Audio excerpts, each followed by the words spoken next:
Warahmatullahi wabarakatuh. Alhamdulillahirabbil alamin. Bismillahirrahmanirrahim. Rabbi zidni ilma warzuqni fahma. Rabbi shrah li sadri wa yassir li amri wahlul 'uqdatam min lisani yafqahu qawli. Amin. Alhamdulillah, pada kesempatan kali ini kita dapat belajar pelajaran pendidikan agama Islam, materi akhlak, yaitu tentang adab berbicara dan adab mendengarkan orang lain berbicara. Marilah kita buka dengan membaca basmalah. Bismillahirrahmanirrahim.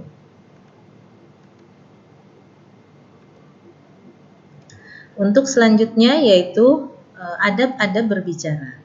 Jadi adab secara bahasa adalah kesopanan, kehalusan, kebaikan budi pekerti atau akhlak. Jadi adab itu adalah tentang hal yang baik, tapi kalau akhlak itu lebih luas. Ada akhlakul mahmudah, akhlak yang terpuji, ada akhlakul madmumah, akhlak yang tercela. Jadi manusia itu bisa terlihat baik dan buruk, tampilannya adalah dari akhlak, dari adabnya. Nah, agama Islam dari sejak dahulu kala, dari sejak diturunkan agama Islam, diturunkan Al-Quran kepada Nabi Muhammad SAW, sudah menyuruh umatnya untuk mempunyai akhlak dalam berbicara dan akhlak dalam mendengarkan, adab berbicara, karena itu adalah salah satu dari bagian dari akhlakul mahmudah atau akhlak yang terpuji. Ada beberapa dalil yang Ibu cantumkan di sini tentang adab-adab berbicara, yaitu yang pertama Al-Quran surah Al-Asr ayat 3, Bismillahirrahmanirrahim, wa tawassaw bil haqqi wa tawassaw bis sabr. Jadi di sini ayatnya memerintahkan kita untuk berbicara dalam hal menasehati yang baik dan benar, dan menasehati dalam hal kesabaran. Yang kedua Al-Quran surah Al-Isra ayat 53, Bismillahirrahmanirrahim, wa qul li'ibadi yaqulul ladzi hiya ahsan. Nah, ini adalah perintah untuk berbicara hal-hal yang lebih baik. Tidak boleh kita berbicara yang tidak baik. Jadi ini adalah ayat yang memerintahkan tentang keharusan berbicara yang baik. Selanjutnya yang ketiga adalah hadis Nabi Muhammad SAW. Man kana yu'minu billahi wal yawmil akhir falyaqul khairan aw liyasmut. Hadis ini menjelaskan bahwa kita itu harus berbicara yang baik. Jika kita tidak bisa berbicara yang baik, maka lebih baik diam, tidak usah berbicara. Yang selanjutnya adalah adab-adab berbicara. Jadi pada intinya sebetulnya mengenai adab berbicara adalah semua yang kita ucapkan adalah yang baik, yang benar, yang diperintahkan oleh Allah. Ucapan kita itu benar, baik, mengucapkan kalimah thayyibah, mengucapkan zikir, mengucapkan ayat-ayat Al-Quran, dan semua pembicaraan yang baik yang diperintahkan oleh Allah. Perhatikan beberapa adab. Yang pertama adalah berbicara yang baik dan bermanfaat.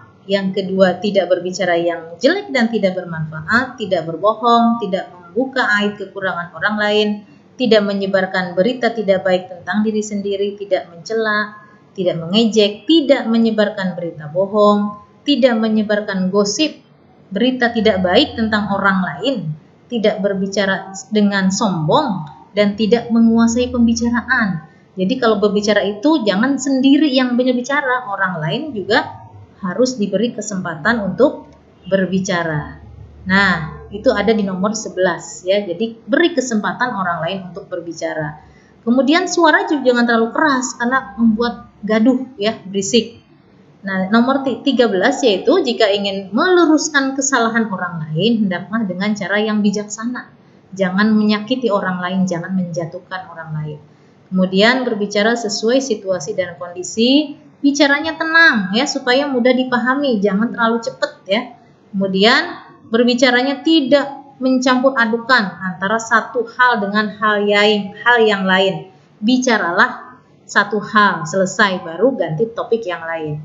Selanjutnya tidak sombong, memperlihatkan kepandaian, kecantikan, kekayaan dan sebagainya kepada orang lain. Kemudian tidak membicarakan sesuatu yang tidak mengerti ya. Jadi jangan sok pinter, sok tahu ya, padahal tidak tahu. Kemudian yang nomor 19, tidak terlalu banyak berbicara. Kenapa? Khawatir nanti kalau banyak bicara, tadinya kita berbicara baik malah berbicara yang tidak baik ya. Nomor terakhir adalah berbicara yang lemah lembut, tidak kasar, tidak memaki-maki, tidak memfitnah. Insya Allah jika kita laksanakan semua adab yang diperintahkan Allah dan Rasulullah, maka akan menjadi orang yang berakhlak mulia, pandai bergaul, disenangi orang lain, dan disenangi Allah. Untuk selanjutnya adalah adab mendengarkan orang lain berbicara.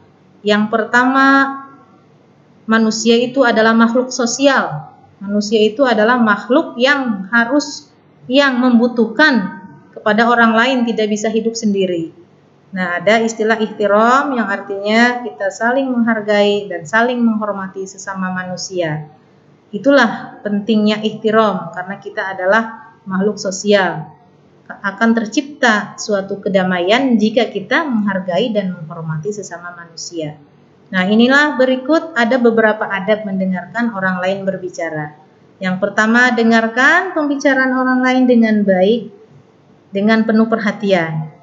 Yang kedua, jangan memotong pembicaraan orang lain, jangan menyela sebelum dia selesai berbicara. Yang ketiga, bersikap sopan, tidak mengganggu, berisik, suaranya kencang dan sebagainya. Dan yang keempat adalah perhatikan yang berbicara dengan penuh perhatian, khidmat dan tidak berpaling. Jangan sampai orang lain berbicara, kita mukanya melihat ke arah lain, atau kita tidak mau mendengarkan. Apakah itu berbicara dengan guru, dengan teman, dengan adik, dengan kakak, bahkan dengan orang tua. Kita harus berbicara dan kita harus mendengarkan dengan baik. Hal itu dilarang oleh Allah dalam surat Al-Isra ayat 18. Jadi dalam Al-Isra ayat 18 kita dilarang bersikap sombong, bersikap congkak dan bersikap membanggakan diri. Insya Allah jika itu kita laksanakan, maka akan menjadi anak yang berakhlak mulia sehingga disenangi, dihargai dan dihormati oleh orang lain. Selanjutnya ada tugas PAI yang berkaitan dengan materi akhlak Yang pertama isi latihan buku paket halaman 18 bagian A. Yang kedua menulis tulisan Arab yang ada di bab 4. Insyaallah nanti dikumpulkan pada tanggal 26 Agustus. Mudah-mudahan kita semua menjadi orang yang selalu berbicara baik dan selalu menjadi orang yang bisa mendengarkan orang lain berbicara dengan sikap yang baik. Amin ya rabbal alamin. Marilah kita tutup dengan membaca hamdalah. Alhamdulillahirabbil alamin. Wassalamualaikum warahmatullahi wabarakatuh.